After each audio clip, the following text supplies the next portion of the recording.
అబ్రహాము షారా వీరికి సుమారుగా అబ్రహాముకు 100 సంవత్సరాలు ఉంటాయి. షారాకు ఎన్ని సంవత్సరాలు చెప్పండి? 90 సంవత్సరాలు. షారాకి ఎన్ని సంవత్సరాలు? 90 సంవత్సరాలు. అబ్రహాంకి ఎన్ని సంవత్సరాలు? 100 సంవత్సరాలు. వీళ్ళు నిండు వృద్ధాప్యమందు ఉన్నారు. 100 సంవత్సరాల వయసు అంటే సుమారుగా వృద్ధులుగా ఉన్నటువంటి వాళ్ళు. మరి వృద్ధాప్యమందు ఉన్నటువంటి అబ్రహాము ఏం చేశాడంటే తన వారిని, తన బంధువుల్ని, తన తోబుట్టుల్ని, తనకు సంబంధించిన జన సమూహాన్ని, తన జనాంగాన్ని, తన యొక్క దయాదులను అందరిని వదిలిపెట్టి, దేవుడు ఒక ప్రాంతానికి నువ్వు వెళ్ళు, ఆ ప్రాంతానికి నువ్వు వెళ్ళినప్పుడు అక్కడ నిన్ను గొప్ప జనముగా చేస్తాను, నిన్ను గొప్పగా నేను ఆశీర్వదిస్తాను అని దేవుడు వాగ్దానం చేసి అబ్రహామును ఒకవైపుకు పంపించి ఉంటాడు, లోతును ఇంకొక వైపు పంపించి ఉంటాడు. అయితే ఇలాగూ పంపించిన తర్వాత అబ్రహాము చాలా కాలం మటుకు దేవుని మాట వినకుండగా, దేవుడు ఎక్కడికైతే వెళ్ళమన్నాడో అక్కడికి వెళ్ళకుండగా తన స్వజనాంగం మధ్యలోనే నివసిస్తూ తన తోబుట్టువులను, తన సొంత వారిని వదిలిపెట్టలేక దేవుడు చెప్పిన ప్లేస్కు వెళ్ళకుండగా ఉండేవాడు. అయితే ఒకానొక సందర్భంలో ఆయన దేవుని మాటను జ్ఞాపకం తెచ్చుకొని ఆ దేవుడు చూపించిన ఒక ప్రాంతానికి వెళ్ళాడు. వెళ్ళి అక్కడ ఏం చేశాడు? చదివినాం మొదటి వచనం. ఎక్కడ ఏం చేశాడు? మమ్రే దగ్గర ఉన్న సింధూర వనంలో అబ్రహాము ఎండవేళ గుడారపు ద్వారమందు కూర్చొని ఉన్నప్పుడు దేవుడు అతనికి కనబడెను అని రాయబడింది. ఎక్కడ కూర్చున్నాడంట ఆయన?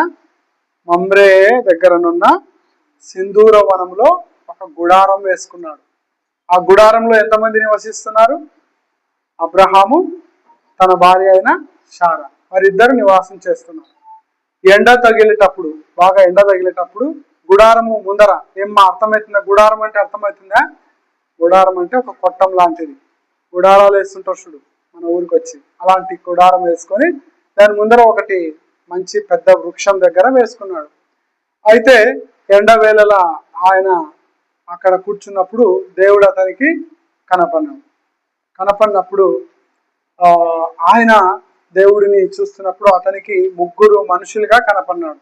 దేవుడు తన దూతల ద్వారా తన దూతలైన 3 మనుషులుగా కనపడినాడు. దేవుడు 3 మనుషులుగా కనపడినాడు. 3 మనుషులుగా కనపడినప్పుడు అబ్రహాం ఏం చేసినాడంటే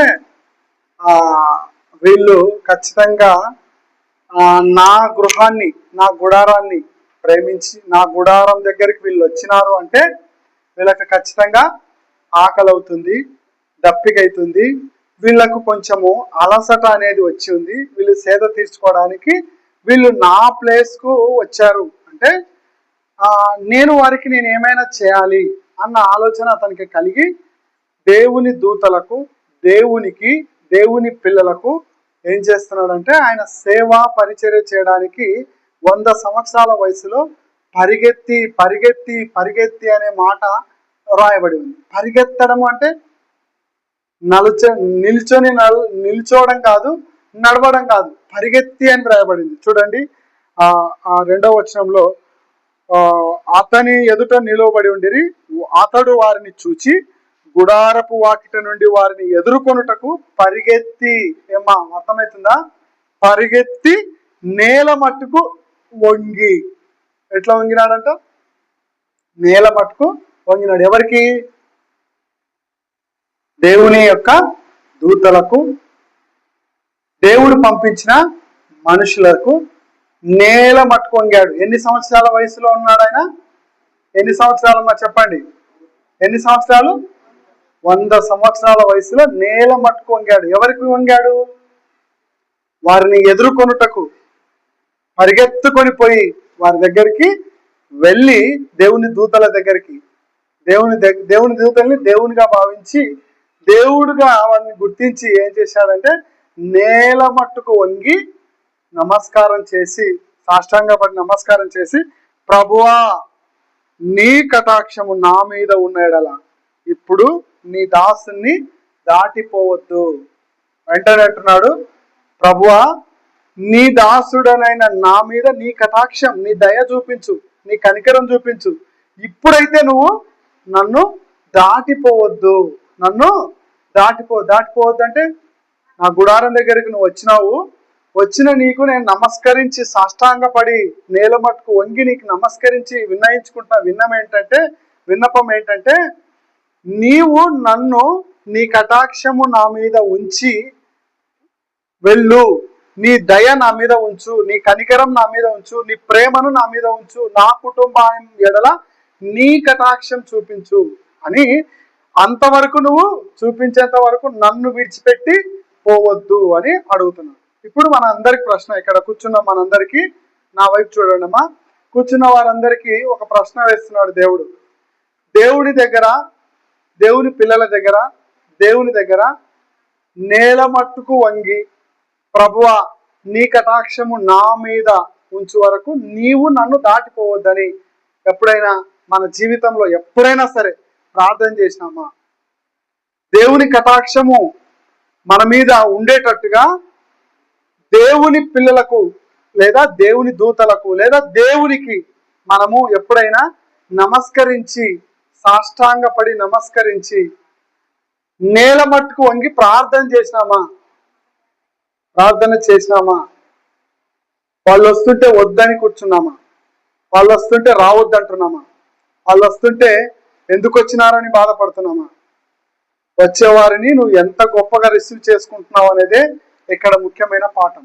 100 సంవత్సరాల వయసులో ఎదుర్కొని సంతోషంగా ఎదుర్కొనుటకు పరిగెత్తి అతని దగ్గరికి నేల మట్టుకు వంగి నమస్కరించి, నువ్వు నన్ను దాటిపోవద్దు, నన్ను దీవిస్తే గానీ నువ్వు దీవించితేనే గాని నన్ను విడిచిపెట్టొద్దు అని అంటున్నాడు. కానీ విడిచిపెట్టమని ఆ దేవుని యొక్క ఆత్మీయమైన ఆశీర్వాదం, దేవుని యొక్క ఆశీర్వాదము మనకు, ఆత్మీయమైన ఆశీర్వాదం మనం పొందుకోవడానికి మనము పరిగెత్తాలి. ఆత్మీయమైన పరుగుకు వయస్సుతో సంబంధం లేదు. నువ్వు చిన్న పిల్లవాడివా, మధ్య వయస్కుడివా, వృద్ధుడవా అనేది కాదు దేవుడు చూస్తుండేది. నువ్వు పరిగెత్తుతున్నావా లేకుంటే నిద్రపోతున్నావా? నీ యొక్క ఆసక్తి ఎలా ఉంది? దేవుని పిల్లల ఎడల, దేవుని ఎడల అతనికి కనపడిన ముగ్గురు మనుషుల ఎడల అతడు ఎలాంటి హృదయం కలిగి ఉన్నాడు? ప్రభువా నీ కటాక్షము నా మీద ఉంచు వరకు నన్ను దాటిపోవద్దు అంటున్నాను. మనం ప్రార్థన చేస్తే దేవుని కటాక్షం మన మీదకి వస్తుంది. దేవుడు మనల్ని కనికరించేంత వరకు, ఆయన కటాక్షం మన మీద చూపించేంత వరకు మనము ఆయన మనల్ని విడిచిపెట్టి పోవద్దు అని కోరుకోవాలి. ఇంకొకడు కొత్త నిబంధనలో మనకందరికి ఒక సందర్భం తెలుసు. ఒక పుట్టు గుడ్డివాడు ఏమంటాడు? దావీదు కుమారుడా నన్ను దాటిపోవద్దు, నన్ను కనికరించకుండా, నా కన్నులు నాకు ఇవ్వకుండా నన్ను దాటిపోవద్దు, నన్ను విడిచిపెట్టి వెళ్ళొద్దు అంటున్నాడు. అంటే కనికరము మన మీద దేవునికి కలగాలి అంటే మనం అందుకు తగిన పని చేయాలి. 100 సంవత్సరాల వయసు ఎవరో వాళ్ళు వచ్చినారు, ముగ్గురు మనుషులు వచ్చినారు, నాకు వాళ్ళతో ఏం పని అని అనుకోలేదు. ఆయన నేల మట్టుకు వంగి నమస్కరించి ప్రార్థిస్తున్నాడు. నువ్వు నన్ను ఆశీర్వదిస్తేనే కానీ ఇక్కడ నుంచి నువ్వు వెళ్ళడానికి వీల్లేదు అంటున్నాడు. మరి అలాగూ మన ప్రార్థనలో ఎలాగ ఉండాలి? మనల్ని దాటిపోకుండా దేవుణ్ణి మనం కట్టిపడేయాలి. దేవుడు మన ఇంటి మీదనే ఉండేటట్టు, మన మీదనే ఆయన కనికరం ఉండేటట్టు దేవుని కట్టిపడేయాలి. ఎట్లా కట్టిపడేస్తాం? ఈయన ఎట్లా కట్టిపడేస్తున్నాడు?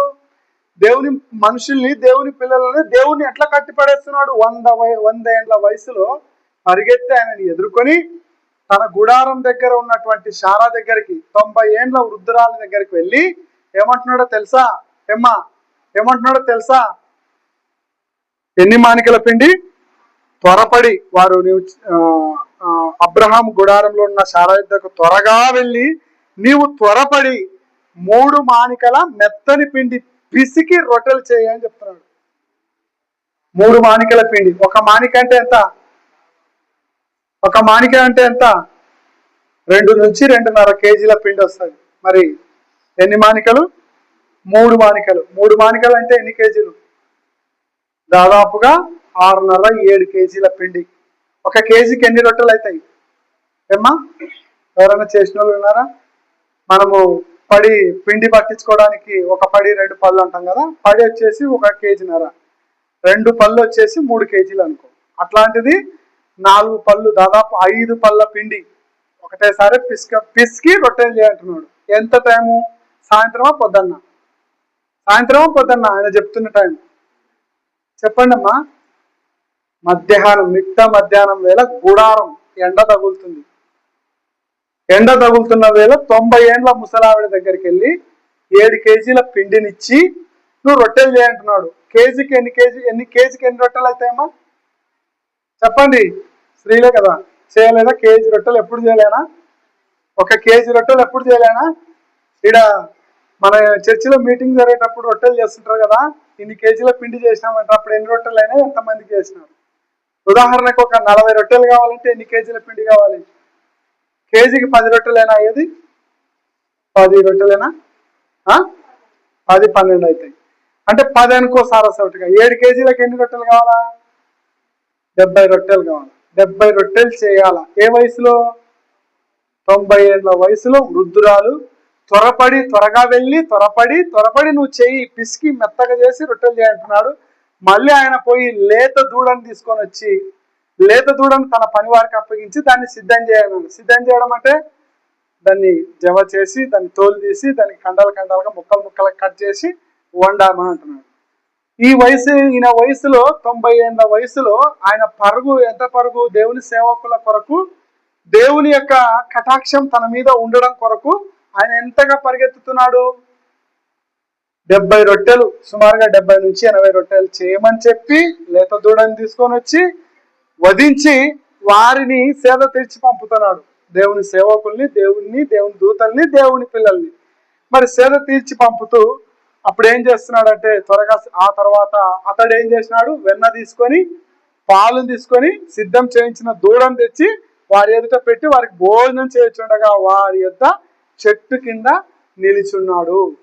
చెట్టు కింద నిల్చొని వాళ్ళు తింటుంటే పక్కకున్నాడు. ఈమె గుడారంలో ఉంది.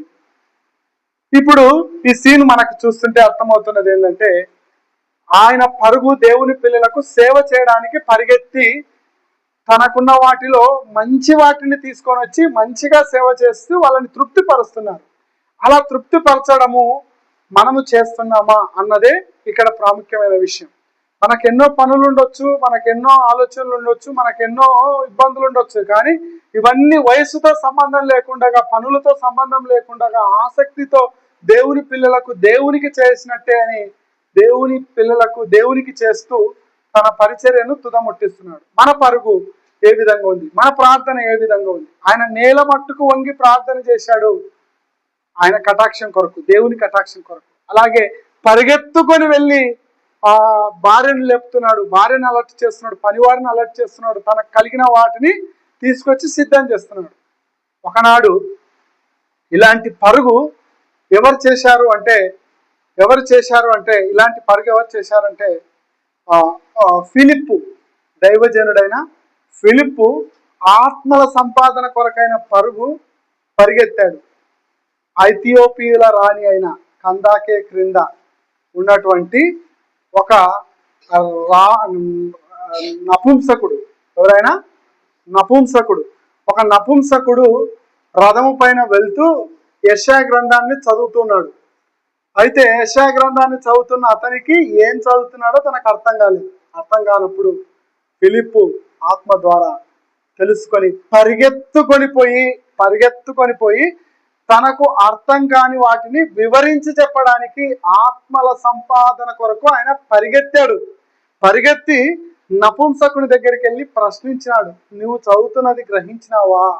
అంటే ఎవడైనా నాకు దారి చూపకపోతే, ఎవడైనా నాకు మార్గం చూపకపోతే నాకు ఎట్లా తెలుస్తుంది? నాకు గ్రహించలేదు అన్నప్పుడు ఆయన అర్థమయ్యే రీతిగా వదకు తేబడు గొర్రెపిల్ల గురించి ఆయన చదువుతున్నప్పుడు అక్కడ ప్రభువు ఉన్నాడు.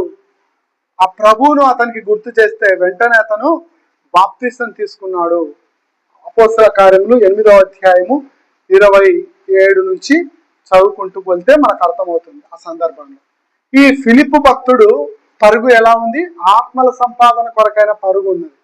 అలాగే ఒక గెహాజీ అని ఉన్నాడు, మనకు తెలిసిన వ్యక్తి. గెహాజీ ఎప్పుడైనా విన్నారమ్మా? గెహాజీని ఎప్పుడైనా చూసినారా, విన్నారా? ఆయన పేరు విన్నారా?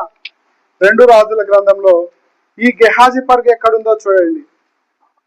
ఫిలిప్పు యొక్క పరుగు దేవుని యొక్క ఆత్మల సంపాదన కొరకైన పరుగు ఉంటే చూడండి, ఆ వచనం కూడా అపోస్తల కార్యం 8:29లో ఆయన పరిగెత్తి అని రాయబడి ఉంటుంది. చూడండి, అపోస్తల కార్యములు 8వ అధ్యాయము 28వ వచనం.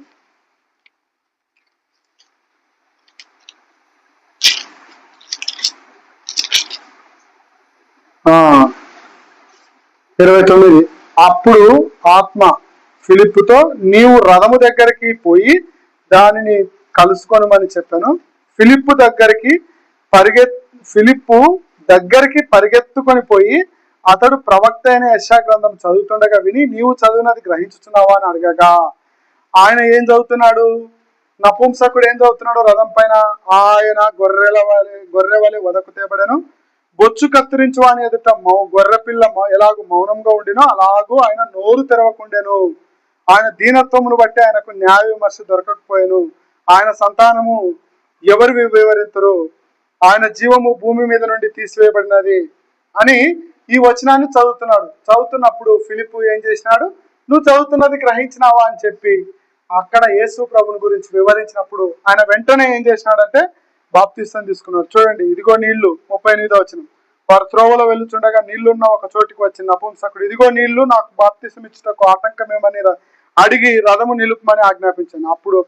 అప్పుడు ఫిలిప్పు నపుంసకుడు ఇద్దరు నీళ్ళలోకి దిగిరి, అంతటా ఫిలిప్పు అతనికి బాప్తిసము ఇచ్చాను. ఈడ పరిగెత్తుకొని పోయిన పరుగు ఫిలిప్పు యొక్క పరుగు ఆత్మల సంపాదన కొరకైన పరుగు. అలాగే ఇంకొకరి పరుగు చూద్దాం. చూడండి, 2 రాజుల గ్రంథం 5వ అధ్యాయము 2 రాజుల గ్రంథం 5వ అధ్యాయము 2 రాజుల గ్రంథం 5వ అధ్యాయము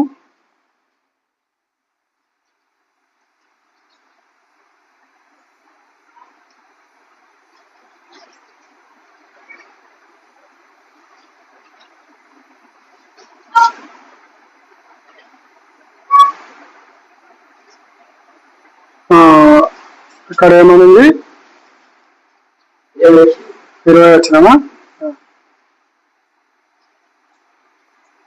అంతటా దైవజనుడైన ఎలీషాకు సేవకుడకు గెహాజీ సిరియనుడైన ఈ నయమాను తీసుకొని వచ్చిన వాటిని అంగీకరించుటకు నా యజమానునికి మనసు లేకపోయాను గాని యెహోవా జీవం తోడు నేను పరిగెత్తుకొని పోయి, చూడండి, ఈ పరుగు దేనికోసం పరిగెత్తుతున్నారు తెలుసా? ఇక్కడ సందర్భం చెప్తాను, వినండి అమ్మ, నా వైపు చూడండి. ఇక్కడ సందర్భం ఏంటంటే, ఒక సిరియా రాజు, ఎవరైనా ఒక సిరియా రాజు కింద సైన్యాధిపతి నయమాను అంటే రాజు కింద ఒక సైన్యాధిపతిగా ఉన్నటువంటి ఒక నయమాను. ఇతడు ఎలాంటి వాడు అంటే తన యజమానుని దృష్టికి గనుడుగా దయ పొందినవాడు. అతడు మహాపరాక్రమశాలి ఉండేను గాని అతడు ఒక కుష్ఠరోగి. ఎవరమ్మా ఇప్పుడు మాట్లాడుతున్నది? ఇప్పుడు ఎవరి గురించి మాట్లాడుతున్నా నేను? చెప్పాలా? ఎవరి గురించి మాట్లాడుతున్నాను? పేరు చెప్పండి. నయమాను. ఎవరైనా నయమాను ఎవరు అంటే సిరియా రాజు యొక్క సైన్యాధిపతి ఈ నయమాను పరాక్రమశాలి, తన యజమానుని ఎదుట దయ పొందినవాడు, తెలివి కలిగిన వాడు, బుద్ధి కలిగిన వాడు. అయితే ఈ యజమానుడు తన యొక్క కుష్ఠరోగాన్ని తీసివేయలేని స్థితిలో ఉన్నాడు. తనేమో క్యారెక్టర్ పరంగా మంచోడే అయినప్పటికీ తన యొక్క కుష్ఠరోగాన్ని తీసేయలేని స్థితిలో యజమానుడు ఉన్నాడు. యజమానుడు ఎవరు? తన యజమానుడు ఎవరు? సిరియా రాజు. ఈ సిరియా రాజు కింద పనిచేస్తున్నప్పుడు అతనికి కుష్ఠరోగం అని అర్థమైంది. ఇప్పుడు అతనికి భార్య ఉంటది కదా, కుష్ఠరోగికి భార్య ఉంటది కదా, ఆ భార్య కింద పని చేసేటువంటి ఒక చిన్నది, ఇజ్రాయేల్ దేశానికి చెందినటువంటి ఒక చిన్నది వాళ్ళ ఇంట్లో పనిచేస్తుంది పని మనిషిగా పని చేస్తుంటే తన యజమానురాలికి సహాయకారిగా ఉన్నటువంటి ఇజ్రాయెల్ చిన్నది తన యజమానునికి పట్టినటువంటి రోగాన్ని గురించి చింతిస్తుంది. ఎవరు చెప్పాలా? ఎవరు నయమాను భార్య. ఎవరు? నయమాను భార్య. దేనికోసం చింతిస్తుంది ఆమె? నా భర్తకు కలిగినటువంటి కుష్ఠరోగాన్ని తీసేసే వాళ్ళు ఎవరైనా భూమి మీద ఉన్నారా అని వెతుకుతున్నారు. కుష్ఠరోగం పోతే బాగుంటుంది, నా భర్త అన్నిట్లో గొప్పవాడే, పరాక్రమశాలే, దయ పొందిన వాడే, జ్ఞానం కలిగిన వాడే, ఈ సైన్యానికి అంతటికి అతనే అధిపతి. అయితే అతనికి వచ్చిన పరిస్థితి ఏంటి? కుష్ఠరోగం ఉంది. కుష్ఠరోగాన్ని పోగొట్టుకోలేని స్థితిలో ఉన్నాడు. అతను ఎంత వెండినైనా ఇస్తాను, ఎంత బంగారాన్నైనా ఇస్తాను, ఎంత డబ్బునైనా ఇస్తాను, ఎంత ఆస్తినైనా ఇస్తాను, ఎంత అంతస్తులైనా ఇస్తాను, నాకు భూమి మీద ఏ మూలకన్నా కానీ ఎవరైనా నా కుష్ఠరోగాన్ని బాగు చేసే వాళ్ళు ఎవరైనా ఉన్నారా అని అడుగుతూ ఉన్నాడు. అయినా భూమి మీద ఎవరు ఆయన కుష్ఠరోగాన్ని బాగు చేసే వాళ్ళు ఎవరు లేరు. కానీ ఎలీషా గురించి, ప్రవక్త అయిన ఎలీషా గురించి బాగుగా తెలిసినటువంటి ఒక ఇజ్రాయేలు దేశమునకు చెందినటువంటి ఒక చిన్నది అని రాయబడింది. ఒక చిన్న పాప తన యజమానురాలతో ఏమని చెప్తుందంటే, మా దేశంలో ఈ సిరియనులు అనేవాళ్ళు ఇజ్రాయెల్ దేశానికి అప్పుడప్పుడు గుంపులుగా పోయి అక్కడ వాళ్ళు ఇక్కడికి, ఇక్కడ వాళ్ళు అక్కడికి వారి యొక్క ట్రావెలింగ్ జరుగుతున్నది. వారు పనులకు వెళ్తుండేవారు. ఎందుకంటే ఇజ్రాయెల్ దేశపు చిన్నది ఇక్కడ సిరియా దేశంలో ఉన్నటువంటి రాజ్యంలోనికి వచ్చి ఒక సైన్యాధిపతి కింద ఇంట్లో పనిచేస్తుందంటే అక్కడ వాళ్ళు ఇక్కడికి, ఇక్కడ వాళ్ళు అక్కడికి ప్రయాణం చేస్తుండేవాళ్ళు. అప్పుడు ఇజ్రాయెల్ దేశానికి సంబంధించిన రాజు వేరు, సిరియాకు సంబంధించిన రాజు వేరు. ఇజ్రాయెల్ దేశానికి దేవుడు వేరు, సిరియనులకు ఉండే దేవుడు వేరు. అర్థమవుతుందమ్మా? సిరియనులకు ఉండే దేవుడు వేరు, సిరియనులకు ఉండే రాజు వేరు, సిరియనులకు ఉండేటువంటి భక్తి వేరు. కానీ ఇజ్రాయెల్ దేశానికి ఉండే రాజు వేరు, ఇజ్రాయెల్ దేశానికి ఉండే దేవుడు వేరు, ఇజ్రాయెల్లోకి ఉండే భక్తి వేరు. అయితే వాళ్ళు ఇక్కడికి, ఇక్కడ వాళ్ళకు ప్రయాణిస్తున్నప్పుడు పనుల కోసం వాళ్ళు అక్కడ వాళ్ళు ఇక్కడికి, ఇక్కడ వాళ్ళు అక్కడికి వెళ్తున్నప్పుడు ఆ చిన్నది ఏం చెప్పిందంటే తన యజమానురాలికి, మా దేశంలో ఎలీషా అని ఒక దైవజనుడు ఉన్నాడు, ఆయన దగ్గరికి వెళ్తే నీకు ఎలాంటి రోగమైనా బాగవుతుంది అంటే, అప్పుడు ఆమె ఏం చేస్తుందంటే తన భర్తకు చెప్తే ఈ నయమాను ఏం చేస్తాడంటే ఒక లెటర్ రాపిచ్చి వాళ్ళ రాజుతో ఏమని రాపిస్తాడంటే, ఇజ్రాయెల్ దేశానికి సంబంధించిన రాజు ఉంటాడు కదా, పెద్ద రాజుతో ఒక లెటర్ రాపిచ్చి, అయ్యా మా దేశంలో సైన్యాధిపతి అయిన నయమానుకు కుష్ఠరోగం ఉంది, ఆ కుష్ఠరోగం బాగు చేసే వాళ్ళు మీ దేశంలో ఉన్నారంట, మాకు ఎట్లాగైనా సరే బాగు చేయని ఒక లెటర్ రాసి పంపిస్తే, ఆ లెటర్ ఎవరికి పోయింది? ఎవరికి రాసినాడు? ఇజ్రాయెల్ దేశపు రాజుకు పంపించినాడు. రాజు ఏం చేసినాడంటే బట్టలు చించుకొని, పొరుగు దేశపు రాజు నాకేంది లెటర్ రాపించినాడు, నన్ను అవమానపరచడానికే, నేనేమన్నా దేవుణ్ణా, నేను కుష్ఠరోగాన్ని బాగు చేసే వాళ్ళక కనపడుతున్నానా, ఎట్లా పంపిస్తాడు వాళ్ళ లెటర్ అని ఇతను చించుకొని ఏడుస్తున్నాడు. దేశంలో చించుకొని ఏడుస్తున్నాడు, బట్టలు చించుకొని ఏడుస్తున్నాడు. ఎట్లా పంపించా, నన్ను అవమానపరచడానికే అతను లెటర్ పంపించినాడు. కానీ ఆయన ఎందుకు పంపించినాడు? ఆ దేశంలో ఒక భక్తుడు దైవజనుడు ఉన్నాడు, ఆ దేశంలో బాగు జరుగుతుందని అతనికి తెలిసింది ఆ చిన్నపిల్ల ద్వారా. తెలిస్తే ఆ దేశానికి రాజుకు పర్మిషన్ అడిగితే ఆ దేశపు రాజు ఏం చేస్తున్నాడు? బట్టలు దించుకొని ఏడుస్తూ ఏమంటున్నాడు చూడండి, 5వ అధ్యాయము 7వ వచనం. ఇజ్రాయేలు రాజు ఆ పత్రికను చదివి, వస్త్రములు చింపుకొని చంపుటకును బ్రతికించుటకును నేను దేవుడనా? ఒకరికి కలిగిన కుష్ఠరోగమును మాన్పోమని నా యొద్దకు ఇతడు పంపుట ఏమి? నాతో కలహమునకు కారణం అతడు ఎట్లు వెదకుచున్నాడో మీరు ఆలోచించుడనెను. చూడండి ప్రియులారా, అంటే కొట్లాట పెట్టుకోవడానికే నన్ను అడుగుతున్నాడు, ఆ పత్రిక నన్ను అవమానపరచడానికే పంపించినాడు కానీ అని ఆయన బాధపడుతుంటే, ఆయన దగ్గర ఉన్నటువంటి దైవజనుడైన ఎలీషా ఏమంటాడంటే, నువ్వు వస్త్రం చించుకొని అరచడం గొనగడం మానేసి నీ దగ్గర ఒక దైవజనుడైన ఎలీషా ఒకడు ఉన్నాడన్న విషయం వాళ్ళకి అర్థమవుతుంది, ఫస్ట్ అతన్ని రమ్మని చెప్పు అంటాడు. అతన్ని రమ్మని చెప్పు అంటాడు. రమ్మని చెప్పు అంటే సర్లే అని చెప్తారు. రమ్మని చెప్పు అంటే ఆ నయమానుకు విషయం తెలిస్తే నయమాన్ ఏం చేస్తాడంటే దండిగా బట్టలు తీసుకొని వస్తాడు. ఎంత ఎంత తీసుకొస్తాడంటే 20 మనుగుల వెండి, 1,20,000 రూపాయలు బంగారును, 10 దుస్తుల బట్టలను తీసుకొని పోయి ఇజ్రాయేల్ రాజులకు పత్రికను అప్పగించాను. చూడండి ప్రియులారా, ఎంతో గొప్ప బహుమానము ఇస్తున్నాడు. ఆ కాలంలో 1,20,000 రూపాయలు అంటే 20 మనుగుల వెండి అంటే ఆషామాషి అనేది కాదు. బంగారము, వెండి, ఇత్తడి, డబ్బులు అన్ని తీసుకొని పంపిస్తే ఎందుకోసం పంపిస్తున్నాడు? సైన్యాధిపతి అయిన నయమానుకు కలిగిన కుష్టు మీ దేశంలో బాగు చేసే వాళ్ళు ఉన్నారని తెలుసుకొని, చిన్న పాప ద్వారా తెలుసుకొని పంపిస్తే ఆయన ఏం చేసినాడు? బట్టలు దించుకొని నేను బ్రతికించుటకును చంపుటకును నేనేమన్నా అధికారం కలిగిన వాడినా, నేనేమన్నా దేవుణ్ణా అని ఆయన బాధపడుతూ ఏం చేస్తే అప్పుడు ఎలీషా పక్కనున్న ఆయన పంపించు, నేనున్నాననే విషయం తెలుసు కదా అని పంపించన్నప్పుడు ఆయన వస్తాడు. వస్తే ఆయన దగ్గరకు వచ్చి నిలబడి ఎలీషా దగ్గరికి వచ్చి అడిగితే ఎలీషా తన మనుషుల చేత ఏమని చెప్తాడంటే నువ్వు పోయి యోర్దాను నదిలో 7 సార్లు మునుగు అంటాడు. ఇతనికి మళ్ళా కోపం వస్తుంది. ఏమ్మా అర్థమవుతుందమ్మా? ఎవరికి కోపం వచ్చింది? ఎవరికి కోపం వచ్చింది చెప్పండి. ఎవరికి కోపం వచ్చింది? ఎవరిని అడుగుతున్నారు? వింటున్నారా ఇంతకు? ఎవరిని అడుగుతున్నారు? ఎవరి దగ్గరికి వచ్చినారు? ఎవరికి కోపం వచ్చింది? నయమానుకు కోపం వచ్చింది. ఎవరి దగ్గరికి వచ్చినాడు ఆయన? ఎలీషా దగ్గరికి వస్తే ఎలీషా రాజుకు రాజు యొక్క కోపాన్ని, రాజు యొక్క ఆవేశాన్ని తగ్గించి నేనున్నాను కదా రమ్మను, ఏమవుతుంది, మనం ఉన్నామనే విషయం కూడా ఇతరులకు తెలుస్తుంది కదా, రమ్మని అన్నప్పుడు ఆ నయమాను ఆయన మాటని విని వస్తే, ఆయన దండిగా బహుమానాలు తీసుకొని వస్తే ఇతను ఏం చెప్తాడు? ఆ బహుమానాలు ఏవి తీసుకోకుండా, వాళ్ళ తెచ్చే ఆస్తిపాస్తులు వాళ్ళు తెచ్చేటివి ఏవి తీసుకోకుండా నువ్వు పోయి 7 సార్లు మునుగుపో అంటే నయమానుకు కోపం వస్తుంది. ముఖం చిన్నబుచ్చుకొని తిరిగి ఎన్నికి పోతాడు. ఎన్నికి పోయి ఏంది, మా దేశంలో ఈ యోర్దాను నది కంటే మహానదులు ఉన్నాయి, గొప్ప గొప్ప నదులు ఉన్నాయి.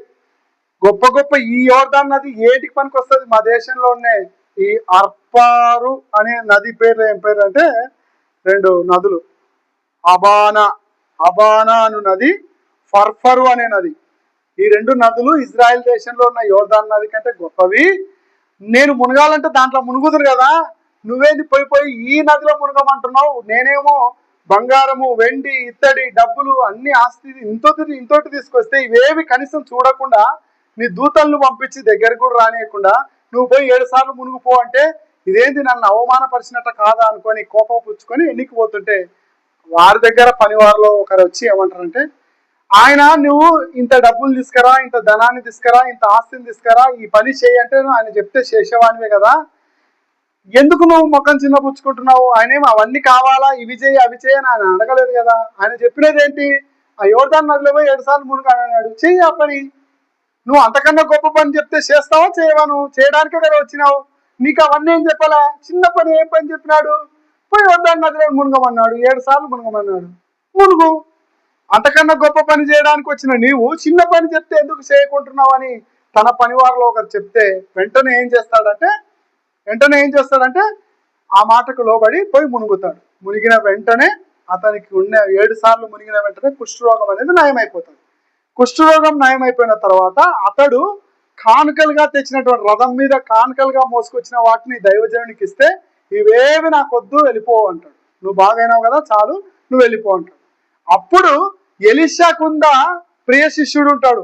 ఆయన పేరు ఆయన పేరు గెహాజీ.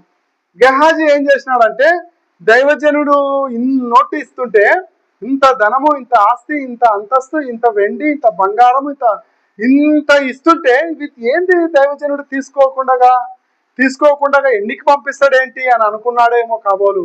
వెంటనే ఏం చేసినాడంటే ఆ వ్యక్తి పోతున్నాడు, నయమాను తన సైన్యంతో తన యొక్క ఆస్తిపాస్తులతో ఎన్నికి తిరిగిపోతుంటే ఈ గెహాజీ ఏం చేస్తాడంటే వెనక ఉరికి పోతాడు, వెనక పరిగెత్తుకొని పోతూ పోతూ ఏమంటున్నాడంటే, అయ్యా మీరు ఇస్తామన్నారు కదా, మీది వద్దన్నాడు యజమానుడు, కానీ ఎఫ్రాయిం వారు వేరే వాళ్ళు మా దగ్గరికి వచ్చినారు, వాళ్ళకి ఇవ్వడానికి కొంత కావాలని అడుగుతున్నాడు అని అంటే, ఈయన 2 అడిగితే ఆయన 4 ఇచ్చినాడు. బలవంతం చేసి, అంటే ఆయనకు రోగము బాగు కానటువంటి రోగం బాగయ్యేసరికి ఇంతోటి ఎన్నికి తీసుకుపోయే బుద్ధి లేక, ఇష్టం లేక ఏం చేసినాడంటే, వచ్చిన తన శిష్యునికి ఇయ్యడానికి అతడు 2 అడిగితే ఆయన 4 ఇచ్చినాడు, ఆయన 4 అడిగితే ఈయన 8 ఇచ్చినాడు. అట్లా డబల్ 2 ఇచ్చి ఆయన పంపించి ఒరే ఇతడు మోసుకొని పోలేడు ఇంతొట్టు అని మళ్ళీ తన సేవకుల్ని పిలిపించి, పో అతన్ని పోయి ఇంటికాడిచ్చి వాళ్ళకి ఇచ్చి రాపోండి అంటే, ఇతడు సరాసరిగా ఇంటికి దొరకపోయి అవన్నీ తీసి లోపల దాపెట్టి ఏమి ఎరగనట్టుగా ఎలీషా దగ్గరికి వస్తాడు. యాడికి పోయినావు ఎలీషా అడుగుతున్నాడు. యాడికి పోయినావు గెహాజీ అంటే, నేను ఎక్కడికి పోలేదని అబద్ధం చెప్తాడు. చూడండి ఆ వచనం చూడండి, 25వ వచనం. నీ దాసుడనే నేను. అతడు లోపలికి పోయి తన యజమానుని ముందర నిలవగా ఎలీషా వారిని చూచి, గెహాజీ నీవు ఎచ్చటి నుంచి వచ్చితివని అడిగినందుకు వాడు, నీ దాసుడనే నేను ఎచ్చటికి పోలేదనెను. అంతటా ఎలీషా వానితో, ఆ మనుషుడు తన రథం దిగి నిన్ను ఎదుర్కొనుటకు తిరిగి వచ్చినప్పుడు నా మనస్సు నీతో కూడా రాలేదా? ద్రవ్యమును, వస్త్రములను, ఒలివ చెట్టు తోటలను, ద్రాక్ష తోటలను, గొర్రెలను, ఎడ్లను, దాసీలను సంపాదించుకున్నటకు ఇది సమయమా? అంటే నువ్వు ధనాన్ని సంపాదించుకోవడానికి నా మాటని తిరస్కరించి నాకు వ్యతిరేకంగా నువ్వు వెళ్ళి అవన్నీ సంపాదించుకున్నావు, ఆ సమయం ఇది కాదు. కాబట్టి నువ్వు నా మాటని తిరస్కరించి పోయినావు, కాబట్టి నువ్వు దేనికోసమైతే పోయినావో అది నువ్వు పొందుకోవాలంటే నీకు ఆరోగ్యం ఉండాలి. కానీ నువ్వు ఏదైతే ఆయన కుష్ఠరోగాన్ని వదిలిపెట్టడానికి ఆయన ఏదైతే ఇచ్చినాడో ఆ ధనాన్ని నువ్వు తీసుకున్నావు, కాబట్టి ఆయన ఇచ్చిపెట్టినటువంటి కుష్ఠరోగం నీకు వస్తుంది, నీ కుటుంబానికి వస్తుంది, నీ సంతానానికి వస్తుంది అని ఒక శాపం పెడతాడు. అప్పుడు నుంచి ఇప్పటి వరకు ఇప్పుడు ఉండే కుష్ఠరోగులు ఉన్నారే, ఈ కుష్ఠరోగులకు మూల పురుషుడు ఎవరు తెలుసా? చెప్పండి. గెహాజీకి సంబంధించిన తన సంతానం అంతా ఈ రోజుకి మనకు కుష్ఠరోగులుగా కనపడుతున్నారే, వాళ్ళందరూ గెహాజీ సంతానమే. గెహాజీ ఎందుకోసం ఆ కుష్ఠరోగాన్ని కొని తెచ్చుకున్నాడు? దేవుని పనిని, దేవుని సేవకుని మాటను పెడచెవిన పెట్టి వద్దు అని చెప్పిన దానికోసం పోయి వెంపర్లాడి పరిగెత్తుకొని పోయి తన ప్రాణానికి తనే ఉత్తరవాదిగా మిగిలిపోయాడు. అంటే తన రోగానికి ఎవరు కారకులు? దేవుడా? తన గెహాజీ చేసిన తప్ప, లేదంటే దేవుని తప్ప, లేదా దైవ సేవకుని తప్ప? దీనికి అంతటికీ కారణం ఎవరు? ఎలీషా కాదు, దేవుడు కాదు, ఆయనే కాదు. ఎవరైనా గెహాజీకి ఉన్నటువంటి ఆ రోగము తన యొక్క క్రియల వల్ల సంపాదించుకున్నాడు. అలాగే ఫిలిప్పీలకు రాసిన పత్రిక 3వ అధ్యాయం 14వ వచనంలో అపోస్తలుడు గారి యొక్క పరుగు ఏమని ఉంటుందంటే, ఆయన చేసిన పరుగు దేవుని యొక్క ఉన్నతమైన పిలుపునకు కలుగు బహుమానం పొందవలనని గురి ఎద్దకే పరిగెత్తుచున్నాను అని రాయబడి ఉంటుంది. అంటే పౌలు పరుగు దేవుడిచ్చే బహుమానం కొరకు ఉంది, ఫిలిప్పు పరుగు ఆత్మల సంపాదన కొరకు ఉంది, గెహాజీ పరుగు ఈ లోకాన్ని సంపాదించుకోవడం కొరకు ఉంది. ఇక్కడ అబ్రహాం పరుగు దేని కొరకు ఉంది? దేవుని కటాక్షం పొందుట కొరకు ఉంది. కటాక్షం ఎలా పొందుకున్నాడు? పక్కకి చేసే పని అంతా చేసేసినాడు, పక్కకి నిలబడినాడు. అప్పుడు దేవుడు అబ్రహాముని పిలిచి, నీ సంతానాన్ని ఆకాశ నక్షత్రముల వలె, సముద్రపు ఇసుకరేణుల వలె నిన్ను విస్తరింపజేస్తాను, నీ గర్భాన ఒక కుమారుడు పుట్టబోతున్నాడు అంటే, ఈ మాట శారా, గుడారంలో ఉన్న శారా చెవున విని నవ్వుకుంటది.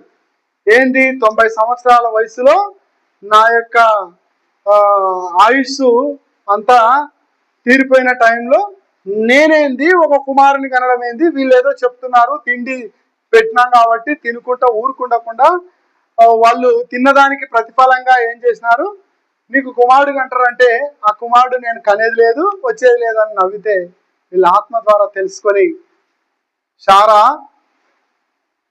నవ్వింది అని అంటే, నేను నవ్వలేదని అబద్ధం ఆడుతుంది. కానీ నువ్వు నవ్వినావు, కానీ మేము మళ్ళా వచ్చే లోపు నీకు ఒక కుమారుడు పుడతాడంటే ఆ కుమారుడే ఇస్సాకు అవుతాడు అని చెప్తే ఇస్సాకు పుడతాడు.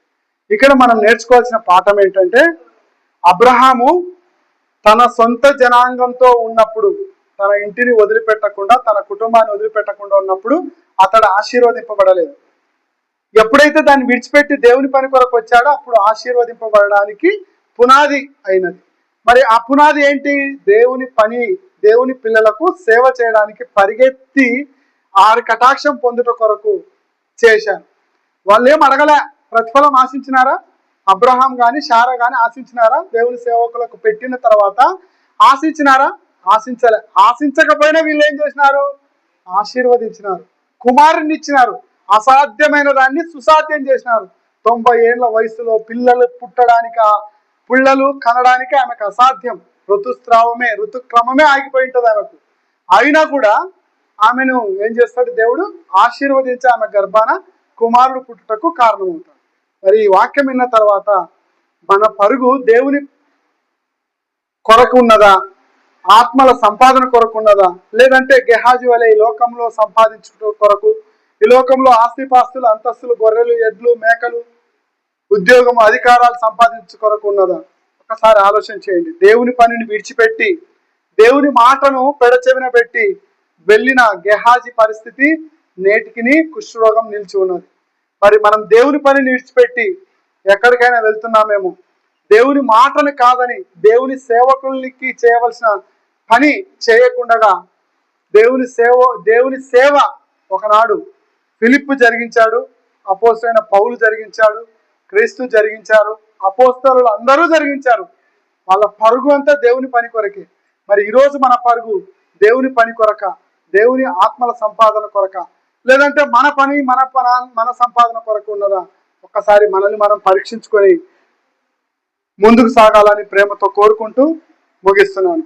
దేవుడు మనందరి వినికిల్లో తన వాక్యాన్ని మన కొరకు ఆశీర్వదించి దీవించి ఇచ్చును గాక. తలలు వచ్చినట్లయితే ప్రార్థన చేసుకుందాం. నేను కొద్దిసేపు మౌనంగా ఉంటాను. దేవుని వాక్యము ఒకవేళ నిన్ను నన్ను దర్శించి, నిజమే తండ్రి, నా పరుగు ఆత్మల సంపాదన కొరకు కాకుండా, మీరిచ్చే బహుమానము నిత్య జీవం కొరకు కాకుండా, మీ యొక్క పనిని జరిగించట కొరకు కాకుండా ఈ లోకం వైపు ఉన్నది. ఈ లోకం వైపు ఉన్నటువంటి నా పరుగు మానుకొని నీ పనిని జరిగించట కొరకు పరిగెత్తుతాను, నీ బహుమానం పొందుట కొరకు పరిగెత్తుతానని ఒక తీర్మానాన్ని, ఒక నిర్ణయాన్ని తీసుకొని